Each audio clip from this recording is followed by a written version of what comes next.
Welcome back guys. ठीक है, तो इस वाले वीडियो लेक्चर में जो है हम पढ़ेंगे कि स्पेक्ट्रोफोटोमीटर क्या होता है। ठीक है, तो स्पेक्ट्रोफोटोमीटर में क्या होता है? It is use for intro determination of, है ना, sorry, it is use for the determination, again sorry, pen ले लेता हूँ मैं। हाँ, it is use for the determination of concentration of biomolecules in biological fluid. हम क्या करते हैं कि जो बायोमोलिक्यूल्स जो है, जो भी हमारे बायोमोलिक्यूल्स हैं, और बायोमोलिक्यूल्स में ऑलरेडी इससे पहले वाले उसमें बता चुका हूँ क्या क्या है हमारी बॉडी के लिए जो इंपॉर्टेंट बायोमोलिक्यूल्स हैं वो क्या क्या हैं। कैलोरीमीटर में ऑलरेडी मैं बता चुका हूँ। ठीक है ना। तो बायोलॉजिकल फ्लूइड में जो है अ, हम देखते हैं कि जो हमारा कंसंट्रेशन ऑफ बायोमोलिक्यूल्स है वो है क्या। फॉर एग्जाम्पल हमारा बायोलॉजिकल फ्लूइड होता क्या है? जो हमारे बायोलॉजिकल फ्लूइड में कौन कौन आ जाते हैं? ब्लड आ जाता है, ठीक है ना, सेरिब्रोस्पाइनल फ्लूइड आ जाता है, साइनोवियल फ्लूइड आ जाते हैं, और बॉडी से रिलेटेड हमारे जितने भी फ्लूइड्स हैं वो सब इसमें इंक्लूड होंगे। अभी हम क्या करते हैं कि हमारी बॉडी में अगर कोई भी चीज एलिवेटेड फॉर्म में है, तो क्योंकि वो एलिवेटेड फॉर्म में है तो कहाँ आएगी? ब्लड में आएगी, है ना। और ब्लड में आएगी तो ब्लड में इंक्रीज होने के कारण क्या हो जाएगा? ब्लड में इंक्रीज होने के कारण क्या हो जाएगा? कोई डिजीज्ड कोई डिजीज कंडीशन हो जाएगी। ठीक है ना। फॉर एग्जाम्पल, ठीक है ना, हम एक एग्जाम्पल ले लेते हैं। अगर बायो मॉलिक्यूल्स के रिलेशन में हम बात करें तो हमारा ब्लड जो है हमारा क्या है? बायोलॉजिकल फ्लूइड है। इस ब्लड में जो है हमारा क्या हुआ कि जो ग्लूकोज है ना, ग्लूकोज के जो मॉलिक्यूल है, और ग्लूकोज क्या है? एक बायो मॉलिक्यूल है। ग्लूकोज क्या है? एक बायो मॉलिक्यूल है। ये ग्लूकोज क्या होता है? इंक्रीज फॉर्म में हो जाता है, और अगर ये इंक्रीज फॉर्म में सॉरी, अगर इसका जो ग्लूकोज है ये एलिवेटेड उसमें आ जाता है या इंक्रीज हो जाता है ब्लड में, तो इसके कारण होने वाली जो कंडीशन होगी वो कौन सी होगी? सॉरी, कौन सी कंडीशन होगी? कंडीशन होगी डायबिटीज हो जाएगी। ठीक है ना। तो हम क्या करते हैं? हम देखते हैं कि जो हमारा कंसंट्रेशन ऑफ बायोमोलिक्यूल है वो बायोलॉजिकल फ्लूइड में कितना प्रेजेंट है। आई होप आपको इतना क्लियर हो गया होगा। ठीक है ना। Next, it is widely use instrument in biochemistry lab as like calorimeter. This is also commonly employed instrument used for the quantitative biomolecular determination. ठीक है ना। तो कैलोरीमीटर की तरह ही है सेम। यहाँ पे भी स्पेलिंग का मिस्टेक थोड़ा गड़बड़ हो गया। स्पेलिंग होगी COLOURIMETER। ठीक है ना, कैलोरीमीटर। तो कैलोरीमीटर की तरह ही बस ये सेम होता है, बट इसके जो कुछ कुछ जो है ना, कैलोरीमीटर की तरह ये दो ये सेम है ना, सिमिलर टू कैलोरीमीटर। ठीक है, बट जो है कहीं ना कहीं जो है यहाँ पे थोड़ा बहुत जो है इसके फंक्शनल और मैकेनिज्म के रिलेटेड जो है थोड़ा बहुत जो है इसमें डिफरेंशिएशन होगा या डिफरेंस होगा दोनों में, किसमें? कैलोरीमीटर में और स्पेक्ट्रोफोटोमीटर में। ठीक। क्लिनिकल बायोकेमिस्ट्री के लिए नो डाउट ये एक बेस्ट टूल है, और also even for research purposes जो है इस स्पेक्ट्रोफोटोमीटर का जो है वाइडली यूज होता है ना। जब से इसमें एडवांसमेंट आया है तब से जो है ये लैब में, स्पेशली इन केमिस्ट्री और biochemistry lab, also in microbiology lab में भी जो है यूज कर ही लेते हैं हम। ठीक है, तो ये इन ऑल ओवर जो है आप ये समझ सकते हैं हम इसे लैब में यूज करते ही करते हैं। ठीक है। Spectrophotometer has a key position in biochemical studies and number of practical approaches as per functional mechanism. यही जो मैंने इससे पहले बोला कि जितनी भी हमारी बायोकेमिकल स्टडीज होती हैं, अब वो जौन सी भी स्टडीज हो सकती है ना, हमारा कोई पाथवे हो गया, किसमें कितना हमारा बायोमोलिक्यूल बन रहा है ना, इसी के रिलेशन में हमने अभी देखा भी कि जो कंसंट्रेशन ऑफ बायोमोलिक्यूल है वो बायोलॉजिकल फ्लूइड में कितना प्रेजेंट होता है। ठीक है। तो फंक्शनल मैकेनिज्म के उसमें और प्रैक्टिकल अप्रोचेस में जो है, ठीक है ना, स्पेक्ट्रोफोटोमीटर की जो है अपनी एक की पोजीशन है, और वाइडली यूज होने वाला इंस्ट्रूमेंट है लैब में, जैसे कि मैं बोल चुका हूँ। ठीक है। Spectrophotometer covers the ultraviolet region of 200 to 400 nanometre of electromagnetic spectrum. अभी जो हमने ये लिखा है ये जो 200 to 400 नैनोमीटर जो हमने यूवी अल्ट्रावायलेट जो रीजन है वो इससे इसके बीच में कवर करता है 200 से 400 नैनोमीटर। बट अब क्या हो रहा है कि जो हमारे, अच्छा अभी क्योंकि हम भाई एडवांसमेंट होता जा रहा है, तो एडवांसमेंट के साथ साथ क्या हो रहा है कि these है ना, जो spectrophotometer these are also, these instrument are also getting advanced, है ना। तो अब इसमें हम क्या करते हैं, दीज है ना, जो हमारी वेवलेंथ है, वी कैन एडजस्ट देम। तो एक तरीके से आप ये कह सकते हैं कि जो कलरीमीटर है, कलरीमीटर अब जो है आउटडेटेड है, बट बिकॉज क्योंकि हम कलरीमीटर ही सबसे पहले लैब में यूज करते थे, हम कलरीमीटर से ही जो है एडवांसमेंट की तरफ गए, तो हम कलरीमीटर को भी जो है एक साइंटिफिक अप्रोच में जो है हम उसे यूज करते ही करते हैं, also for practical approach, specially जो हमारे रिसर्चर्स होते हैं वो कलरीमीटर जो है यूज करते ही करते हैं। अपार्ट फ्रॉम दैट स्पेक्ट्रोफोटोमीटर भी जो है हम लैब में यूज करते हैं, ठीक है ना। And further, however, the precise wavelength of spectrophotometer is 234 to 610 nanometre. ये इसकी एक प्रिसाइज वेवलेंथ है जिसके बीच में जो है जो हमारा जो एक ये स्पेक्ट्रोफोटोमीटर है या जो भी जो हमारा ये इंस्ट्रूमेंट है ये काम करता है, ठीक है। आई होप आपको इंट्रोडक्शन जो है समझ आ गया होगा। मैंने इसमें सारे की पॉइंट्स जो है ऐड कर दिए हैं, आपको इधर उधर जाने की जरूरत ही नहीं है। ऑलमोस्ट ऑलमोस्ट जो है आपको इतने ही पॉइंट्स जो है हर जगह मिल जाएंगे, और मैंने सिर्फ जो है इंपॉर्टेंट पॉइंट्स इंक्लूड करे हैं, तो आपको नोट्स के लिए भी जो है आपको इधर उधर जाने की जरूरत नहीं है। I have put at this on, है ना, तो आप जो है यहीं से जो है आप कॉपी कर सकते हैं। बस आपको थोड़ा सा जो है इसमें लैंग्वेज में थोड़ा सा अगर आप चाहें तो अपनी लैंग्वेज अपने अकॉर्डिंगली आप इसे चेंज कर सकते हैं। प्रिंसिपल की बात कर लेते हैं, जो कि एक बहुत इंपॉर्टेंट चीज है। प्रिंसिपल मींस क्या होता है कि किस प्रिंसिपल या ये कैसे कैसे काम करता है और किस उस पर ये डिपेंडेंट है। तो मैंने कॉलोरीमीटर में जो है मैंने प्रिंसिपल नहीं बताया था मैंने वहां पे, तो मैंने क्योंकि मैंने स्पेक्ट्रोफोटोमीटर मैंने बोला भी था, स्पेक्ट्रोफोटोमीटर हमारा नेक्स्ट टॉपिक होने वाला है, तो यहीं पे जो हमारा प्रिंसिपल है मैं यहीं पे कवर अप कर दूंगा, ठीक है। तो देखते हैं हमारा प्रिंसिपल क्या है। तो जो हमारा फोटोमेट्रिक इंस्ट्रूमेंट होता है ये क्या करता है, ये किसके ऊपर काम करता है, ये काम करता है हमारा बियर लैम्बर्ट्स लॉ के ऊपर काम करता है, ठीक है ना। ये बहुत इंपॉर्टेंट है, ये एग्जाम में जो है ना, एग्जाम में जो है बियर लैम्बर्ट्स लॉ जो है 4 नंबर में भी पूछा जाता है। और पूरा का पूरा जो स्पेक्ट्रोफोटोमीटर है, पूरा का पूरा जो स्पेक्ट्रोफोटोमीटर है वो किस में है, 10 मार्क्स में, ठीक है ना। 10 मार्क्स में, स्पेशली जो फार्मेसी वाले हैं उनके लिए तो 10 मार्क्स में आ जाता है, और जो हमारे बीएमएलटी के स्टूडेंट्स होते हैं या डीएमएलटी के होते हैं ये वहाँ पे कभी कभार जो है 14 मार्क्स में भी आ जाता है। तो ये बहुत इंपॉर्टेंट टॉपिक है, इसलिए इसको जो है ध्यान से देखें और समझ लीजिए कि प्रिंसिपल इसका है क्या। तो बियर लैम्बर्ट्स लॉ आखिरकार बोलता क्या है देख लेते हैं हम। तो Beer law state that the intensity of light absorbed by the molecule is directly proportional to the number of absorbing molecule. ये क्या कहता है कि जो बियर लॉ कहता है कि हमारा जो है ये सैंपल है सपोज, और सैंपल में जो है ये सारे जो है क्या है, हमारे छोटे छोटे मॉलिक्यूल्स जो हैं सपोज ये प्रेजेंट है। अब इससे जो लाइट पास होगी, जो इंटेंसिटी ऑफ लाइट पास होगी, तो इसमें से जितने मॉलिक्यूल्स इसे एब्जॉर्ब कर लेंगे, तो मतलब जो हमारी लाइट होगी, जो लाइट इससे पास हुई वो किसके डायरेक्टली प्रोपोर्शनल है, नंबर ऑफ एब्जॉर्बिंग। जितने मॉलिक्यूल्स ने जो इस लाइट को एब्जॉर्ब करा वो लाइट डायरेक्टली प्रोपोर्शनल है किसके, हमारे एब्जॉर्बिंग मॉलिक्यूल्स के, ठीक है। तो इसी को इन्होंने आगे एक्सप्लेन करा है that according to Beer law in a medium the absorbing light intensity depend upon number of absorbing molecule present in test specimen. अभी हम मैंने बोला, जैसे यहाँ पे मैंने बोला कि जो हमारा स्पेसिमेन है, स्पेसिमेन में क्या होगा, जितने बायोमोलिक्यूल्स हैं, जितने भी बायोमोलिक्यूल्स हैं वो लाइट जो है जितने एब्जॉर्ब करेंगे, इट मींस उतने ही बायोमोलिक्यूल्स हमारे उसमें प्रेजेंट हैं। अब लैम्बर्ट्स लॉ देख लेते हैं। लैम्बर्ट्स लॉ क्या कहता है, लैम्बर्ट्स लॉ बोलता है that absorbing light intensity is directly proportional to path length of the medium.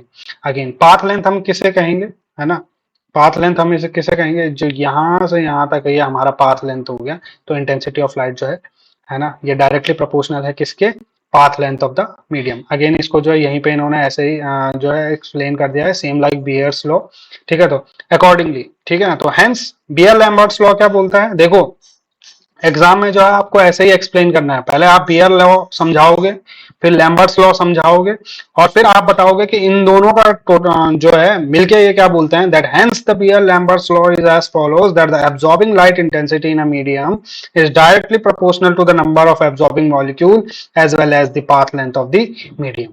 तो ये क्या हो गया आपका, ये हो गया आपका प्रिंसिपल, है ना, जिसको कि आपको बाय हार्ट याद करना है, इसमें आपको जो है कोई गलती नहीं होनी चाहिए, ठीक है। ये हमारा प्रिंसिपल हो गया। अब हम कंपोनेंट्स की बात कर लेते हैं, ठीक है ना। 14 नंबर के क्वेश्चन में जो आपको ये सारा इंक्लूड करना है, जो जो मैंने इसमें बताया है ना, you will get 14 out of 14, you just have to write all these, ठीक है। तो हम कंपोनेंट्स देख लेते हैं, हम स्पेक्ट्रोफोटोमीटर के कौन कौन से हैं। लाइट सोर्स होता है, कन्वेक्स लेंस होता है, प्राइमरी सेकेंडरी स्लिट होता है, प्रिज्म होता है, सैंपल होल्डर होता है, फोटो सेल्स डिटेक्टर होते हैं with amplifier, and galvanometer with analytical mode. ये अब हम इनको जो है आगे हम इसको क्या करते हैं डिटेल में देखते हैं कि हमारे जो ये इंटरनल कंपोनेंट हैं, जो लाइट सोर्स हैं, ये एक्चुअली होते क्या है। ठीक है, तो पहले हम बात कर लेते हैं कि हमारा लाइट सोर्स क्या है। Spectrophotometer as a light source filament lamp is commonly use. क्या यूज होगा कॉमनली? फिलामेंट लैंप जो है वो यूज होता है कॉमनली इसमें। electric supply calibrates the machine, the light source and light and provide huge आएगा यहाँ पे, है ना, it is not use, it's huge amount of light throughout the procedure।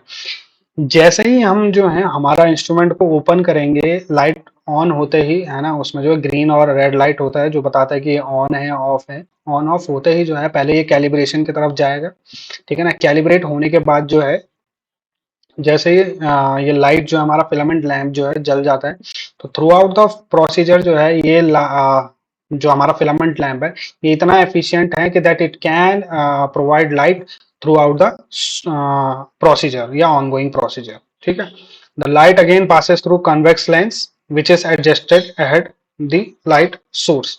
ठीक है ना, तो लाइट सोर्स के आगे ही जस्ट क्या होगा, हमारा कंडेंसर लेंस होगा, है ना। तो कंडेंसर लेंस जो हमारा कुछ कुछ ऐसा दिखता है, और डायग्राम में आप जो है कुछ ऐसे कंडेंसर लेंस बनाते हैं जिसमें जो लाइट पास होती है अगेन कैसे होती है, एंटीरियरली और पोस्टीरियरली जाती है, और वो लाइट को कैसे करने का काम करती है, ठीक है ना, कि पास ऑन हो सके और पैरेलली जा सके, which can never intersect each other. और ये मैं जो हूँ ऑलरेडी केस में बता चुका हूँ, मैंने ये कोलोरीमीटर में जो है मैं बता चुका हूँ, इसलिए मैं यहाँ पे इसमें ज्यादा टाइम वेस्ट नहीं करने वाला हूँ। ठीक है ना, तो convex lens receive the provided light on the upward and downward point, which is which get converts into single beam and move toward the slit। ये क्या करेगा, सारी लाइट को जो है कन्वर्ट कर देगा एक ही तरफ और आगे ये फोकस्ड हो जाएगी जो हमारा नेक्स्ट हो। प्राइमरी स्लिट क्या होती है? अब जो प्राइमरी स्लिट होता है हमारे, ये सॉलिड ऑब्जेक्ट होते हैं और ये कोटेड होते हैं विथ मेटेलिक कोट। ठीक है ना, जैसे ये मेरा कोई प्राइमरी स्लिट है तो इसमें क्या होगा, मेटल्स की कोटिंग होगी, किसी मेटल की जो है कोटिंग होगी इसमें। ठीक है ना, which significantly possess a narrow path for converging light. अब जैसे कोई प्राइमरी स्लिट है, सपोज ये प्राइमरी स्लिट है, ठीक है ना, तो अगर कोई लाइट आएगी तो ये क्या कर देगा, यहाँ से ब्लॉक कर देगा और ये क्या करेगा, एक सिंगल लाइट को जो है यहाँ से पास ऑन होने देगा। तो प्राइमरी स्लिट जो है कुछ कुछ ऐसी होती है ना। अगर और अच्छे से मैं इसे बनाऊं तो ये कुछ ऐसे दिखेंगे आपकी प्राइमरी स्लिट।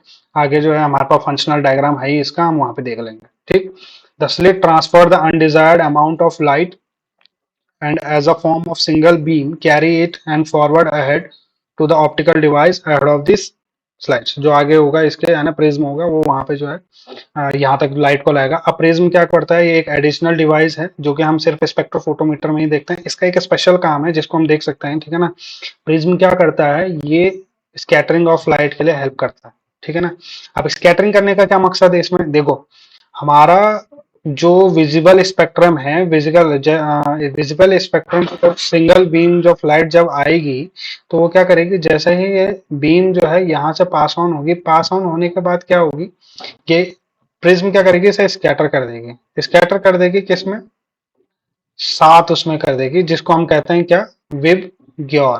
क्या कहते हैं, वेब ग्योर। तो सबकी अपनी अपनी वेवलेंथ होगी, है ना। आपने पढ़ा भी होगा कि दैट जब वेवलेंथ इंक्रीज होती है तो फ्रीक्वेंसी डिक्रीज होती है, और फ्रीक्वेंसी इंक्रीज होगी तो वेवलेंथ डिक्रीज होगी। ये आपने ऑलरेडी पढ़ चुके हैं फिजिक्स में। ठीक है ना, तो विबग्योर में जो क्या है, अलग अलग लाइट का क्या है, अलग अलग वेवलेंथ है। वॉयलेट की अलग वेवलेंथ होगी, रेड की अलग वेवलेंथ होगी, है ना। तो रेड के लिए हमने देखा कि इसकी वेवलेंथ जो है ज्यादा होती है। ठीक है ना, दूर से ही देखा जा सकता है लेंथ, है ना। Next, like primary slit, secondary slit effectively transmit scattered and select a particular light to reach on sample holder। अब जैसे ही यहाँ से जो है ये स्कैटर हो गई लाइट, स्कैटर होने के बाद क्या करेगी, जो हमारी आगे की प्राइमरी स्लिट है, सॉरी सेकेंडरी स्लिट है, ये अगेन क्या करेगी, एक सिंगल लाइट को जो है आगे फॉरवर्ड कर देगी। अब सैंपल होल्डर क्या होता है, मैं ऑलरेडी इससे पहले वाले उसमें भी जो मैं बता चुका हूँ। But as compare to colorimeter के अगर हम कंपैरिजन में बात करें तो हमारा जो स्पेक्ट्रोफोटोमीटर होता है, इसका सैंपल होल्डर भी जो है बहुत अच्छी क्वालिटी का होता है। और अगेन जो सैंपल होल्डर होता है इसके लिए हम क्या करते हैं कि स्पेशल क्यूवेट यूज करते हैं, ठीक है ना। और जो किससे बनी होती है, क्वार्ट्ज से बनी होती है। गाइस ये बहुत इंपॉर्टेंट है, आपको ये ध्यान में होना चाहिए। कई बार आपको इंटरव्यू में भी पूछ लेते हैं कि जो क्यूवेट हम यूज करते हैं, स्पेशल क्यूवेट्स जो हम यूज करते हैं फॉर सैंपल होल्डिंग, या जिसमें हमारा टेस्ट स्पेसिमेन होता है, वो किससे बनी होती है, तो वो बनी होती है क्वार्ट्ज से होती है। और ये एक स्पेशल मटेरियल होता है जिससे हम इसको बनाते हैं, ठीक है। होल्डर जो है हमारा यूजुअली पतला होता है, थिन ग्लास होता है, ठीक है ना। और ये लाइट को जो है आसानी से अपने से पास होके क्यूवेट तक जाने देता है। और क्यूवेट से पास होने के बाद ये कहाँ पे जाता है, जो हमारे उसमें सैंपल में जो हमारा बायोलॉजिकल मॉलिक्यूल्स होंगे वो वहां पे जो प्रेजेंट होंगे उन पे, ठीक है। तो टेस्ट सैंपल्स जो हम यूजुअली फिलअप कर देते हैं क्यूवेट में, ये ऑलरेडी मैं बोल चुका हूँ। और हम इसे किस में रख देंगे, सैंपल होल्डर में रख देंगे, ठीक। डिटेक्टर का जो है काफी इंपॉर्टेंट रोल होता है इसमें, ऑलरेडी हम इससे पहले भी बात कर चुके हैं कैलोरीमीटर में, ठीक है ना। तो सेम सेम है सबके लिए, ठीक है ना। तो जो कैलोरीमीटर होता है वो फोटो सेल डिटेक्टर में जो है फोटो इलेक्ट्रिक सेलेनियम सेल जो है हम कॉमनली यूज करते हैं, ठीक है ना। क्योंकि सेलेनियम सेल हम यूज कर रहे हैं तो हम इसको किसके साथ अटैच कर देंगे, एम्पलीफायर के साथ अटैच कर देंगे। अब जो फोटो सेल डिटेक्टर होता है हम इसको इलेक्ट्रिक आई ऑफ डिटेक्टर भी बोलते हैं, और मैं ऑलरेडी किसमें कैलोरीमीटर में भी बता चुका हूँ। अगेन गैल्वेनोमीटर का भी सेम फंक्शन है जो मैं कैलोरीमीटर में बता चुका हूँ। अगर आपने कैलोरीमीटर की वीडियो नहीं देखी है तो प्लीज जाके जो है कैलोरीमीटर की वीडियो देख ले, ताकि आपको ये वीडियो जो है इजिली समझ में आए, क्योंकि बार बार वही चीज मैं यहाँ पे भी रिपीट करूंगा। तो आप वहां पे जाके जो है गैल्वेनोमीटर का यूज देख सकते हैं। मैकेनिज्म को जो है तो मैंने मैकेनिज्म के जो है सर्टेन पॉइंट्स मैंने यहाँ पे लिख ही दिए हैं, ठीक है, राइट डाउन करे हुए हैं। आप मैकेनिज्म यहाँ से लिख सकते हैं। मैं यहाँ पे आपको एक्सप्लेन कर देता हूँ कि जो मैकेनिज्म है, मैकेनिज्म कैसे कैसे काम करता है, ठीक है ना। हम क्या करेंगे, हम जैसे ही जो है हम अपना स्विच जो है, जैसे ही हम जो है अपने स्विच को ऑन करेंगे, ऑन करते ही जो है हमारा लाइट सोर्स कैसा हो जाएगा, लाइट सोर्स जो हमारा एनलाइटमेंट हो जाएगा। क्या हो जाएगा, एनलाइट हो जाएगा। मतलब हमारा जो लाइट सोर्स है वो कैसा हो जाएगा, एक्टिव हो जाएगा, जलने लगेगा। जलने के बाद क्या होगा कि जो हमारी लाइट आएंगी वो ऐसे होंगी, पैरेलल होंगी। जाने के बाद क्या होगा कि ये लेंस पे आएंगी। लेंस पे आने के बाद क्या होगी, मैंने बोला था पीछे हम बात कर चुके हैं, ये ऐसे देखो कन्वर्ज हो रही है, एक ही तरफ आ रही है ना, देखो। अब ये क्या करेंगे, लाइट जैसे ही जो है प्रिज्म में पड़ेगी, प्रिज्म में पड़ते ही जो है ये क्या हो जाएगी, स्कैटर हो जाएगी। स्कैटर हो जाएगी तो आप देख सकते हैं ये विबग्योर में जो है पूरा हो रहा है। देखो वायलेट, इंडिगो, ग्रीन, येलो, है ना, रेड, ऑरेंज, इसमें जो है ये हो चुका है, ठीक। अब क्या होगा, जैसे ही जो है ये लाइट हमारी स्कैटर हो जाएगी, स्कैटर होने के बाद क्या होगा, ठीक है ना, स्कैटर होने के बाद क्या होगा कि जो पर्टिकुलर वेवलेंथ के लिए हमने सेटअप करा होगा, है ना, जिस वेवलेंथ के लिए हमने सेटअप करा होगा, फॉर एग्जांपल हमने सेटअप करा है 200 200 टू 400 नैनोमीटर। क्योंकि अब हमारे स्पेक्ट्रोफोटोमीटर जो है अच्छी क्वालिटी के हो गए हैं तो हम डायरेक्टली सीधा जो है डाल देते हैं। बट जनरली हम क्या करते हैं कि हमारी एक रेंज होती है जिसके बीच में हमारा बायोमोलिकुलर रेंज का रहता है, तो हम जो है उसी वैल्यू को जो है हम पुट अप कर देते हैं, ठीक है। फिर क्या होगा, सेकेंडरी स्लिट से जो है हमारी वो पर्टिकुलर वेवलेंथ की लाइट आएगी। सैंपल सॉल्यूशन में जो है अगेन वो लाइट एब्जॉर्ब हो जाएगी, ठीक है। यहाँ पर जो हमारा क्या है, बियर लैम्बर्ट्स लॉ काम करेगा, है ना। क्या करेगा काम, यहाँ पे हमारा काम करेगा बियर लैम्बर्ट्स लॉ काम करेगा।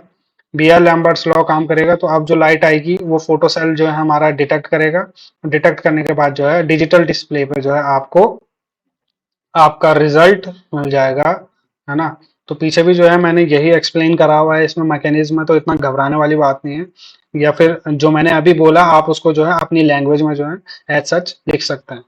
एडवांटेजेस की बात कर लें हम, तो देखो मैंने कहा था कि हमारा जो स्पेक्ट्रोफोटोमीटर है वो कई तरीके से अब एडवांस होगा। जैसे जैसे हम आगे जाएंगे और एडवांस, इसमें क्या पता इसमें और चीजें एडवांस होता है। फिलहाल हम देख लेते हैं कि एडवांटेजेस में क्या क्या है।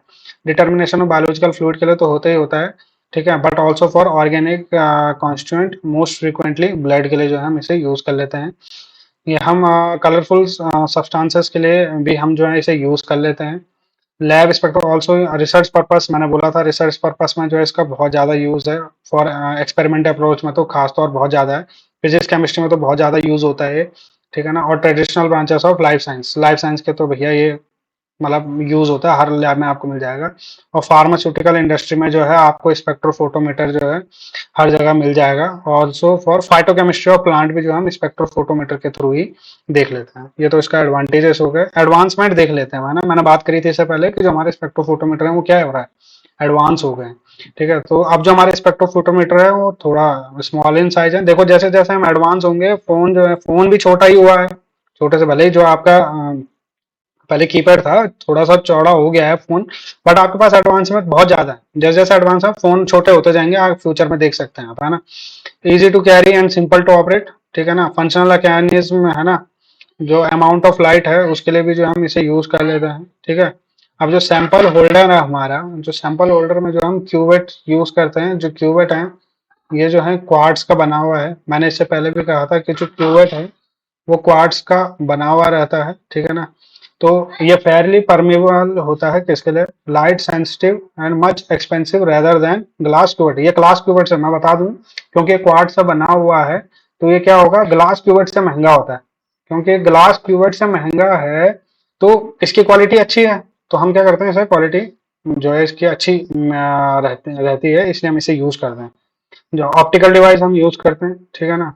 और मॉडर्न स्पेक्ट्रोफोटो में जो हम एक टाइम में एक से ज्यादा सैंपल यूज करते हैं, यानी कि more than one sample can be determined.